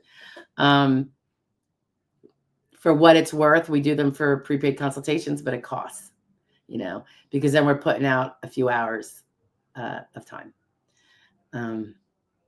So there is that, but otherwise I won't hold you to it. So if you do want one way down the road, just, or just offering it up and don't mind it being constructively critiqued, that's something I could do maybe. But just let me know. Okay. Because I wouldn't want to do that if you don't want it, given my response that we can't really get it in by the 8th because it's already the 5th. The rest of my day, I'll be working tonight, but the rest of my day is taking my kid to the doctor as soon as he gets home from school, which will be soon. And then back to work. Shub. Hi, Shub. Shub's another one of those people that have successfully passed the journey. Not with me, but he shares his experiences here, and so we're so happy for him. LC says, is there a form I can see how doctor looks like? A video about CDR. Oh, doctor, not doctor. DR. He means CDR looks like. CDR is not a form. It is a process. I do have a playlist about CDRs that might give you more insight. So yes, look under the playlists, LC, for it's either CDR or continuing disability review. Probably the longer version, I think, because I wouldn't expect people to necessarily know the acronym. So we probably put it under something bigger. All righty. Half pint. No. Yes. Oh my gosh. Did you used to watch Little House? Half pint. One of my favorite shows of all time. When the adult function report asks how long you can walk, stand, etc., what do we say if it really varies depending on the day? I would say on a good day, X amount.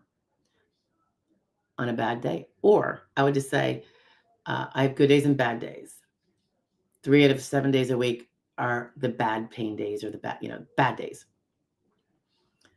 On those days, I can only walk blah, blah, blah.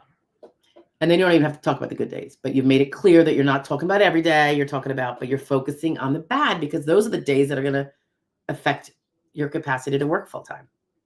Being able to ambulate. So that's how I would probably address that.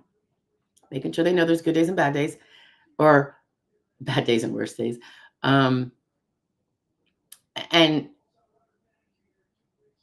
usually a good day doesn't mean good like you used to have a good day, right?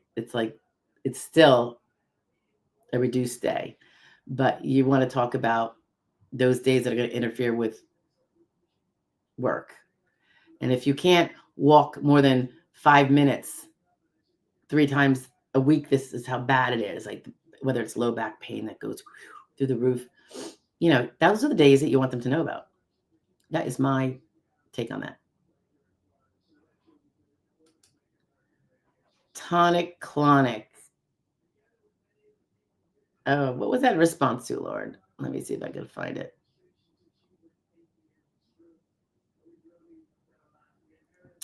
Oh, gotcha. Yes, because there's different kinds. Thank you. I had to scroll up. We're talking about epilepsy and such. Seizures, I should say.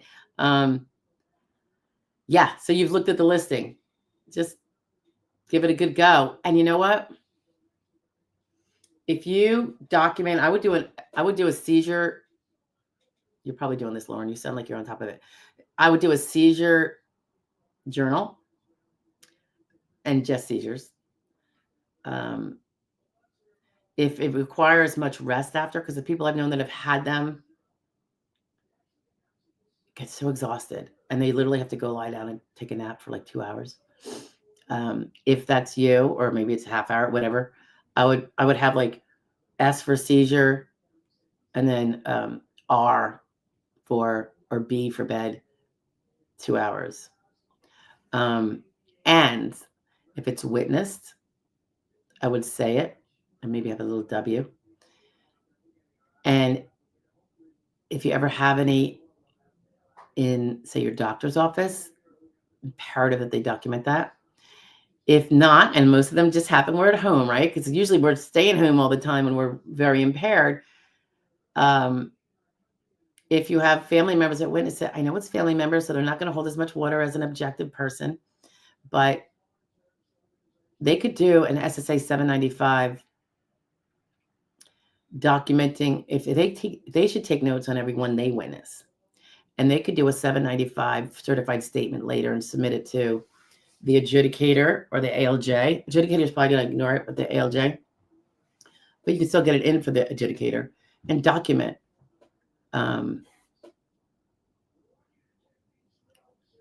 Which days, what happened, your appearance, were you frothing out the mouth, how long did it last? All the details that would be relevant. Did you have to go to bed after? And it would be, again, it's not going to be as strong weighted perhaps as if your doctor witnessed it, but it still is going to hold some sort of water potentially. And those are those crumbs that I always talk about. Half Pint says, do you offer a service to just go over the forms before we send them in for those of us who are applying ourselves?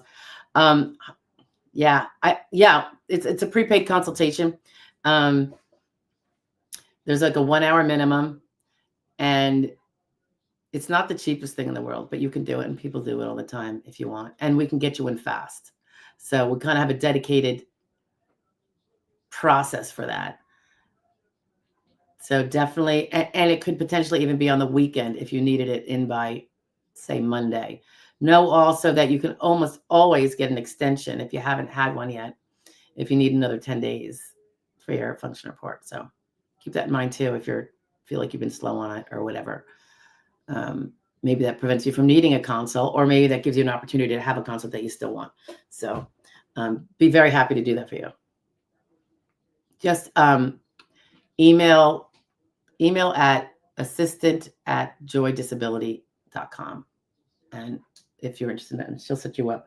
There's information. I have a link at the top of the chat box, whatever, here in the beginning for the prepaid consultation. And that's where you can see more information about cost and, all that kind of stuff. Oh, my girl donated. It's called a zoo donation, huh? Oh, to an awesome lady and attorney. Thank you, Sam. That's really sweet. That is really, really sweet.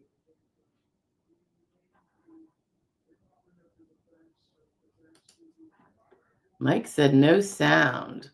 Mike, what are you talking about? Oh, wait, no what? Oh, no, E sound. So you're just Paish. Did I finally get it right, Mike? Paish. Wow. People that screw that up all the time. Do they screw it up all the time like I did? Butcher it? Looks like Ann Miller's in the house. Do you represent people from other states other than where you are located? Yes, all 50. And I travel. Well, like for instance, I'll be working out of Maryland in a couple weeks. But we don't actually meet the people face to face. That's kind of a thing of the past. Because SS is very technological, so we've soared with them to keep it all top of the game. But another poopy. Yeah, so feel free to inquire. I would say the majority of my cases are not in Pennsylvania. And mind you, I'm actually a New Jersey attorney with an office in Pennsylvania doing federal work, and not even doing New Jersey work. So the beauty of the federal work, and this was my goal early on because I didn't want to be stuck in Jersey. Can you imagine me in Jersey? Which is where I grew up. And it was cool to grow up there, but it's very different now. And I don't really want to be stuck in Pennsylvania, although we are probably for the duration because my husband works at a job here that he couldn't really replace elsewhere. So, yeah, I just do federal. The reason why I wanted to do federal, which is unrelated to why I do SSD, but back in the day, I was actually thinking of doing immigration law. I do have an immigrant mother who is not a U.S. citizen, however, and that might have been a little bit of the draw, but the fact that it was federal meant I could move anywhere in the country. Because you got to remember, if you're a New Jersey attorney doing New Jersey state law, you got to be near New Jersey. So it was a beautiful thing. The immigration law stuff was just like, I remember looking at the book I bought and I was like, that's going to be so dry.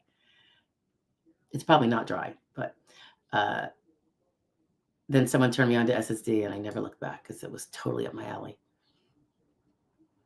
Half-Pint says, I'm finding that there just isn't enough room to answer these questions to be sure and be accurate and describe the situation well enough for the examiners to see the full picture. That's right. You're going to have to learn how to concise it down.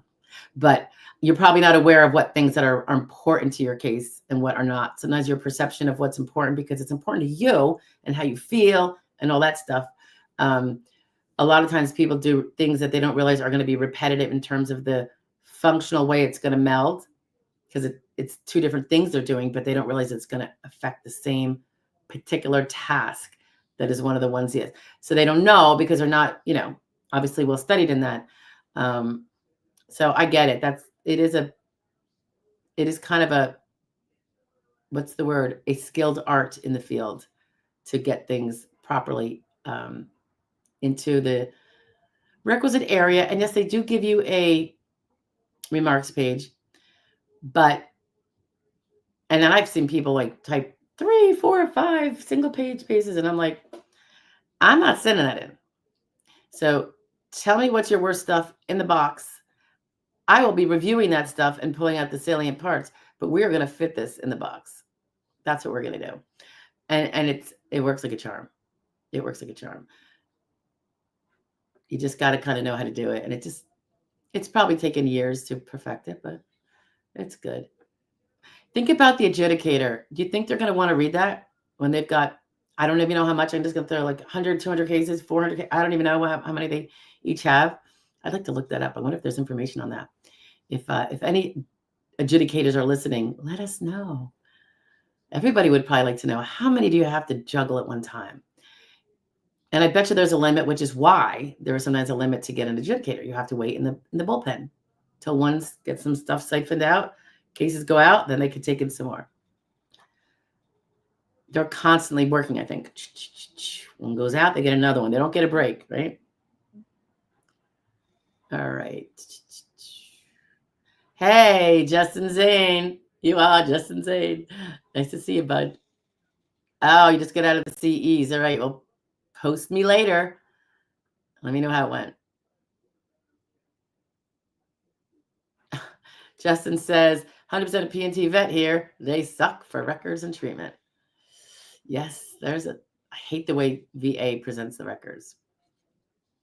The SSA adjudicators hate the way VA pumps out the records. It is a morass of 1,000 pages for what could be properly stated in 100 pages. And then what we need is probably 1 page. Mephisto is back again. Nice to see you, bud. If the SSA defines a heavy RFC is 100 pounds, actually 50 and above would be heavy, I believe, Mephisto. And medium RFC is lifting 50 up to 50. Between 20 and 50, I say 21 and 50 is medium, I believe, Mephisto. What category would someone that has to lift up to 70 pounds fall into? That would be heavy. And there are a lot of jobs I know. I think it's like postal service, maybe UPS, stuff like that. I think some of those jobs, part of their job description is the ability to lift 70 pounds. And that is a really, really good piece of evidence. Because if you can't do that kind of heavy work, and it doesn't take much injury to not be able to do that heavy work, then they can't do that job. And the SSA now knows that job requires 70 pounds. It says it right in the description, coming from the horse's mouth. Would I get a hyphenated RFC of medium heavy? It shouldn't be. That should be considered heavy. If it was, if the maximum you had to lift was under 50 or under, then you would be medium. And if it's 20 or under, then you'd be light. And if it's 10 and under, sedentary. My girl Beth says, yes, we saw Little Rap Guy and we were all eye rolling and using our inside voices to respond. What is our inside voices? Just like in your head. Steve 56 says, one last question. SSA withheld more for attorney fees than the max they will charge me. You mean more than $9,200? Do I need to do anything or will this correct itself on its own? It should correct it. It's on its own. My back pay will be going back to my LTD, long-term disability, and they're covering attorney's fees too. If you had, so sometimes they just take out the whole 25%. I think it's just to be protective, because let's say you had 2 attorneys, like you got rid of one or they got rid of you after doing some work, and then you got another one. Neither one of those 2 will be using, unless they waived fee, will be using the fee agreement. They're not allowed to.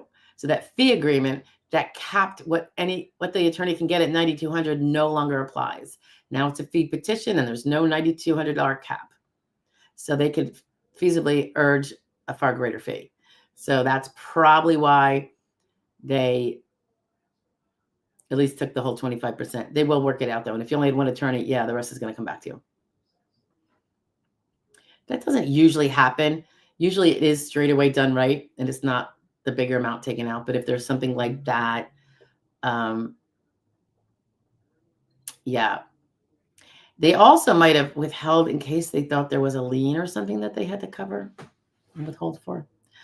I don't know. I mean, I guess it could vary. And yes, they should be paying the attorney's fees directly.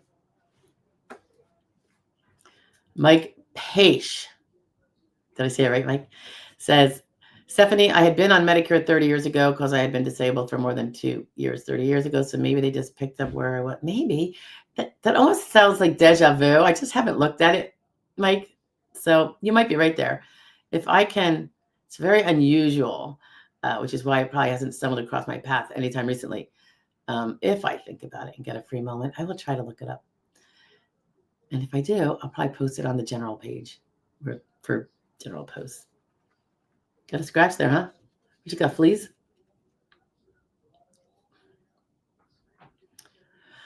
All righty.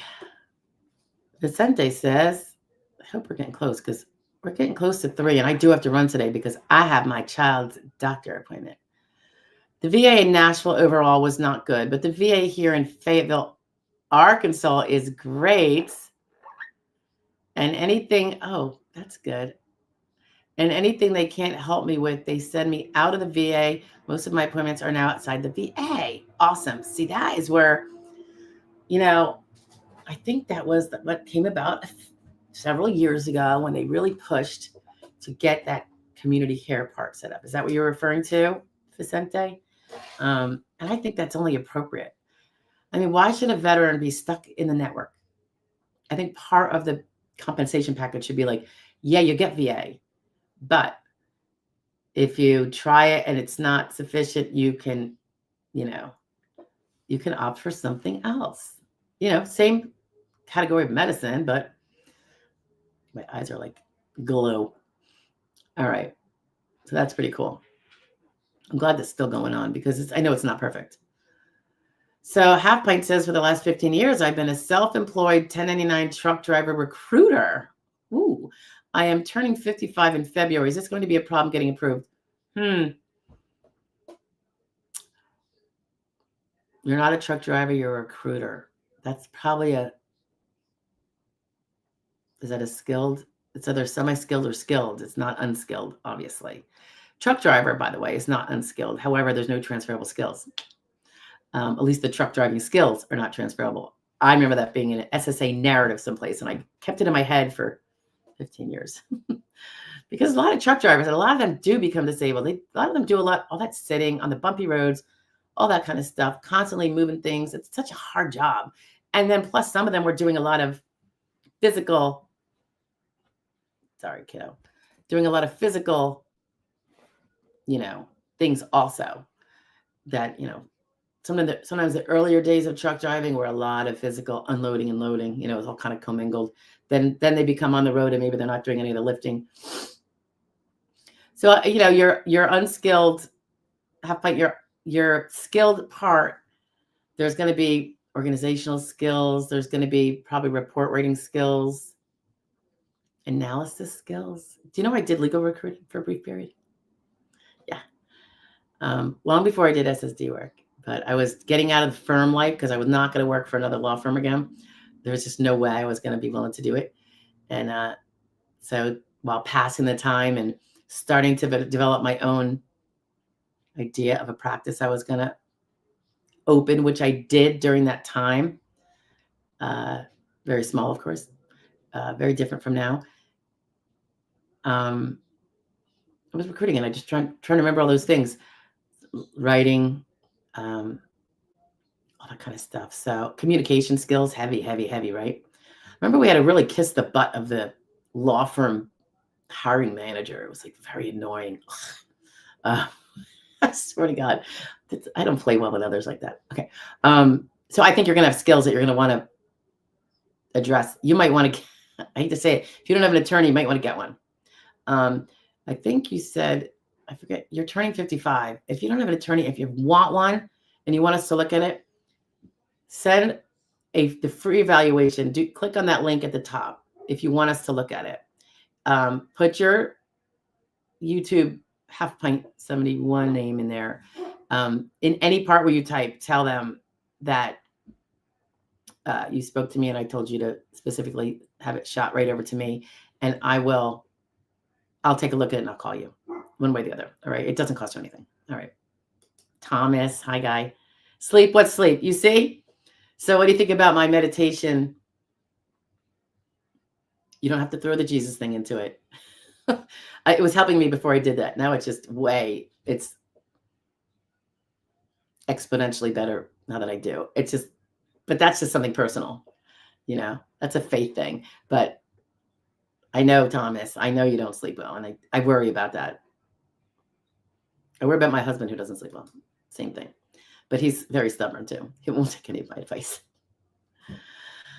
Lovely Beth says, as a disabled healthcare professional, just remember that what the VA is today may not be the VA tomorrow, so to speak. Yep. It's better to have more coverage than less related. Okay. Excellent point. That's a side share that Beth is doing to the fellow or fellette who said, should I get Part B? That's my conservative nature, Beth. I would go that way. Better to have you have the coverage you need, even if you pay a little bit more. It's why I got my mother a GAP plan. She has traditional Medicare plus a supplemental GAP plan that pardon me, that covers copays and stuff. So has it paid for itself? Probably now that she's getting older, and she had a couple issues this past year before she moved to my sister's after like 14 years here. Maybe it has, but she pays $200+ a month on top of her $180 or whatever for that GAP plan. And it is peace of mind. And there's something to be said for that. And speaking of sleep and bad sleep, that might let you sleep better and be healthier. So somebody say, well, I don't want to waste the money. Well, is it a waste if you're getting better sleep and less anxiety for the rest of your life over it? If you can afford it. I know most people don't have VA. VA benefits are so nice, and I'm so glad you guys have them, because it is much easier to live as a veteran with VA benefits than a person who's not, and you're disabled or retired. It just is. It's leaps and bounds. And not just because of the VA coverage, but because of this far greater income. It's just really good. And I'm so glad we have it. Our vets definitely deserve it. Vicente says VA care is very different from one location to another. Thank you, Stephanie. I have now subscribed to your channel. Oh, thank you, Vicente. And what Beth says. I reiterate exactly what Beth said. Oh, Half Paint says yes, probably to the Little House on the Prairie reference. If any of you haven't watched Little House on the Prairie, it's a show from the 70s. And it's very wholesome. And it's just awesome. I grew up on it, and I never forgot it. And now you can get it on like free TV and stuff like that. I want to say it's like The Waltons, Little House, Partridge Family, Brady Bunch, all that kind of stuff. But it's set in the 1800s. It's set after the Civil War. And it's based on a true story written by Laura Ingalls, who became, when she was married, Laura Ingalls Wilder. She died, I think, in the late 50s. She grew up in the late 1800s. And she described multiple book set where she describes life in the big woods and on the prairie and all that. And they made a series out of it, starring Michael Landon, Karen, am I going to say her name like Grassley, Melissa Sue Anderson, Melissa Gilbert. Why am I having a brain fart? Anyway, and then the twins, and I don't recall their names, but it was the best. It was the best. And by the way, there was a Michael Landon, before he died very young in his early 50s of cancer, he then produced, and he was Little Joe on Bonanza. If any of you guys are old enough for that, that's before my time. But I saw reruns maybe when I was little. And it was called Highway to Heaven. Another very mushy type of, I suppose, show. They don't have a lot of these now. but really, really good. That's a little bit on the Jesus side, but he was. I thought he was great. He was little Joe on Bonanza. I said that right. Okay. Bliss be with you. Is there anything wrong with sending function report, form, work history report, pain management, pain medication report, and third-party reports with my initial application? Thanks so much. Unless you say something that's probably potentially going to put a fork in it because you didn't know the meaning of what you said and how it actually showed that you're able to do something that you didn't realize under their rules. I don't know. Generally, sending them early, I don't know that would hurt. They might still send you the request because they're kind of automated, and then you just have to send it again. So, sending things. You mean attach? Are you doing the online application where you can attach things? You can do it. I don't know that it's gonna help necessarily, but I don't see. I mean, you can send anything you want, really. Just keep it clean, right? Initial application, and they'd have to shoot it up to the DDS person themselves and identify it as what it is. So I think you can. I just don't know if it's gonna. You're probably thinking it's gonna speed things up, right? Well, then they don't have to request it. All that. That's all true. You can give it a shot. I don't know that it would hurt anything. I'm sure you did them right. My doctor said 8 minutes of walking is considered 4 city blocks. Okay, I'm not a city girl, but I think I always heard that city blocks, granted, I used to go in New York City back in the day, back in the early 20s, going to like South Street, Steeport for happy hour because we worked in Newark. I went to school in Newark. And then as a child, I think I went to Madison Square Garden for various things, with youth group trips or whatever. So I think I saw the Rockettes once with my friend's family in high school. But so I understand that they're considered longer blocks than we might see in a development or something, right? Out in the burbs. I will say this. If 20 minutes is a 20-minute mile is probably a standard walk, not too brisk. Takes 20 minutes. 8 minutes would be less than half of that. 4 city blocks, is that a half mile, third of a mile?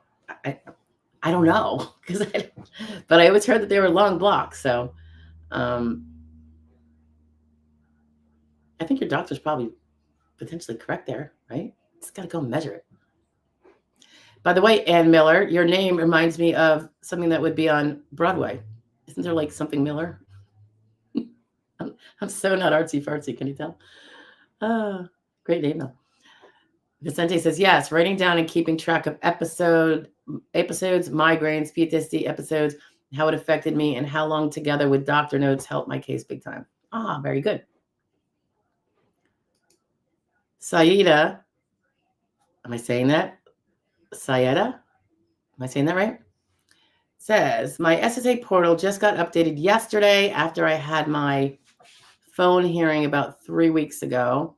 And it says that the ALJ completed reviewing my appeal and is now at the local field office for a final review. You should get that in the mail. If you have an attorney, that attorney can see it on your e-file. I would want to know what that is. But your mailbox should have it very soon. Because if they sent it to them, you should also have a copy, right? And obviously the way they send it to the field office is electronic. So it got there same day. And for you, it's going by mail. So, and mail being incredibly slow and unreliable and going to the wrong people, you might not have it. But if you have an attorney or a non-attorney rep who has e-file access, I suggest you give them a buzz and say, hey, can you get me my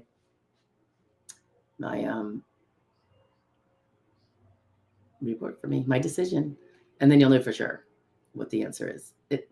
It almost sounds like, I don't know, do they send that out when you don't win? Ugh. If they do, they got to stop that messaging. It's just rude. Half Pint says, I haven't submitted my application yet. My plan is to have all the forms completed to submit with my application, along with the ROC form from my doctor. And oh my God. Does your doctor know the rules of what applies to you? Does he know? Is he going to stick a fork in it? I don't know. I don't know what to tell you. I just think I have video on why I'm like, don't just have your doctor fill out some wacky, generic SSA RFC form, because 9 out of 10 times they muck it up and they mean well, but they just do. And get a denial, but maybe not.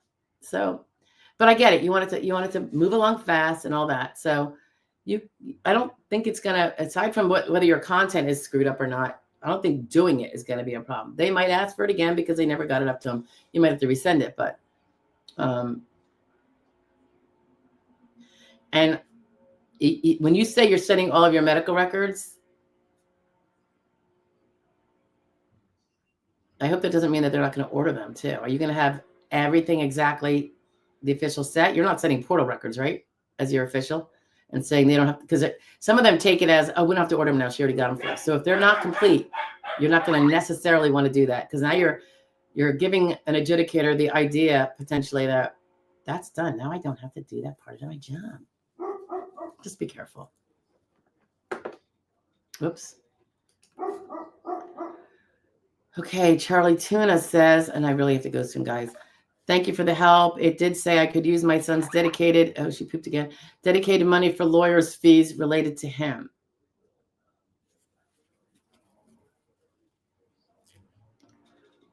Didn't the attorney get paid directly through the SSA? Didn't they do automatic withholding? Or she doesn't practice it a lot and doesn't get that privilege, maybe. Because that is something you have to sign up for. Oops. And sometimes newbies or people that aren't, been doing it long, haven't done it yet. Would your monthly subscription fall into this category? Great comprehensive. I couldn't tell you. That I couldn't tell you. Sorry. Half Pint says, I'm not seeing the links you mentioned should be listed at the top of the chat. Oh. All right. So do this, Half Pint. Go to joydisability.com. And in the upper left, there's a little link for free eval. And that's the one you want to click. For anybody who wants the prepaid consultation information, it's the link on the right. And it's the only 2 links really up there. So can't really miss it. I think it's on every page, maybe. I think. Mephisto says, if you and your husband do end up moving, what state? We're going to still be in Pennsylvania. My husband works for Pennsylvania. Only the last 6 years, but it's a good job. It's got good benefits. We're appreciating those things. Sometimes it's not how much you make, but it's how much you keep in your wallet. Right? So the benefits are really important. I too would like to move. Yeah. So we'll be in we're there half the time anyway. It's a Harrisburg area because he works in Harrisburg. So, within an hour of Harrisburg, preferably. Where we stay now is within a half hour. So I love it because we like to be rural. We like to be out of the way. Brandy says, community care for VA. Yep. Jessica Lovey says, I have 2 appointments. SSDI made me versus internist, next is psychological. Yeah, so that's your physical CE and your mental CE. We do have 2 videos if you want to look at them. Internist is like your family. It's like a regular general practitioner. That's the way I look at internist anyway. It's probably not the official definition. Those transferable skills, says Half Point, have all been affected due to my illness. Yeah, that's going to be really important. A lot of those brainiac skills, Half Point, can be detracted from mental conditions such as anxiety, defeating concentration, and all that kind of stuff. We have lots of video mentions on that, I think. But then you have to be training for that. You can't just claim it. Brandy says, it's like EMS and FF. It's like EMS, FF. To remote sedentary roles, but still denied to say perform something less strenuous. I'm not really sure what I'm reading. EMS, FF. Sorry, I'm not getting that one. And guys, I am going to have to, I think we're coming to the end. I wanted to see if I can pop these out real fast. Ann Miller says 10 and under is sedentary. Yes. If I'm and sedentary is if you can't walk, like you are sitting 6 out of 8 hours. So you have to be able to sit 6 out of 8 hours. If I'm not mistaken, I was reading mine. They said light was 10. No, light is 10 to 11 to 20. Yeah, just double check that. Good afternoon. Should my VA 100% PNT letter be uploaded to the SSA portal, or should my rep send? I heard SSA expedites. Yes. Your rep can also tell them in their cover letter too. And if you have the 100% PNT letter, I'd get it to your rep. I mean, if it was gotten to me, I'd be shooting it up myself. I don't want to rely on, that's really important stuff. So I don't want to rely on the SSA necessarily getting it. What if they can't get into the right VA section? Because sometimes it doesn't get included, I think, in some parts of the downloads that they get. I'm not sure. That's always changing. Beth says, insurance better to have and not need than to need and not have. Absolutely. And the price of not worrying is really valuable. Yep. Vincente says, thank you, Beth. Jesus Gutierrez. Nice to see you again, my friend. I had my CE physical exam this week. Thank you for everything. Taking the meds helped me remember what I take and side effects. Now playing the waiting game. Yeah. Good luck with you. Fingers crossed, pal. Silk says, Charlie. Oh, Charles, Caroline, Laura, Mary, and Carrie Ingalls are respectively portrayed by my Melissa Gilbert. I knew I got it. Well, you know, it's funny because Melissa Gilbert has a sister who was on Roseanne. I think they're both adopted. Lindsay and Sydney Greenbush, is it? Wow, Silk, you're on top of it. Very good. I was this close second, though. It's a great show. It's great. It's like American history, isn't it? Cinematographic. Halfpint says, I have a colleague who said she went to SSA office and gave them everything all at once, and she was approved quickly. That's great. And a lot of times the field office person never gets it up to the DDS. I'm just saying that's why we never do it that way. We wait till it gets to the adjudicator at the very least, when you get the adjudicator letter. But that doesn't mean sometimes there's not a good clerk down there that's doing the job and scanning it up the way they were supposed to. I know I'm speaking fast, guys, because I have to go out of here and I don't like to leave anybody hanging. Bliss says, I remember Little House on the Prairie. Yeah. After growing up in Oregon, I live in Iowa now, and the prairie is the natural default before modern farming. Yeah. Hey, Sus, did you have 2 appointments? Okay, Bliss says, all right, it's going to keep going. Brandy's firefighting. Yeah. Very. I don't know what the question was, but that's very physical stuff and very specified too. And the more physical, the easier it is to prove you can't do it. And still denied, although they state could do something less strenuous roles. Well, is it true? If you want an eval, we can always take a look. It'll be, as you know, it depends on whether we have openings in your category. But all right, guys. Yes. All right. Last question. Thank you guys so much. It's been great as always being here on a Wednesday with you, my favorite day of the week because of all you guys. And 12 o'clock noon, our daily videos come out. And if there's something that you think is suitable, let me know. And I will try to put it on my list of videos to get to. Anyway, I hope to see you guys next week, of course. And if you need an eval or you need a prepaid consult, you know where to find it. joydisability.com, left and right links. All right. Thanks, guys. Have a great week. Be safe and God bless.